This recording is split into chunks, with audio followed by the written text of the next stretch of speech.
In this video, we are going to fix Microsoft Store error code 0x87e000d. So without any further ado, let's get started. First of all, I want you to press Windows key and R key together, and in this window, please type for wsreset.exe and click on the OK button to continue. So this will help you to clear the Microsoft Store cached as well as the junk files. So once you are done with this, I want you to check if the error has been fixed.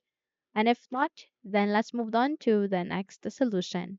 Close the window, and then after that, you need to navigate to the search bar and type for the PowerShell.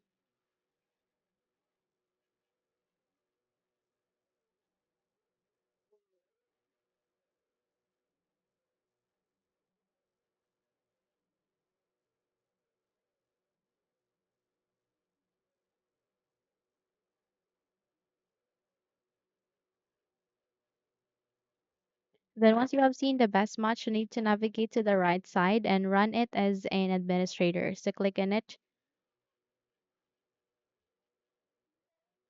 So I want you to copy the command that I have given at the YouTube description. Please copy, Control C, and make a right click to paste it here at the PowerShell. Okay? So wait until this would be done, and once you are done with this, I want you to restart your PC and check if the error has been resolved. Okay? Now, if you found this video helpful, kindly like and subscribe. Don't forget also to click or turn on the notification bell so that you will be notified for more upcoming tutorials. Thank you and have a good day.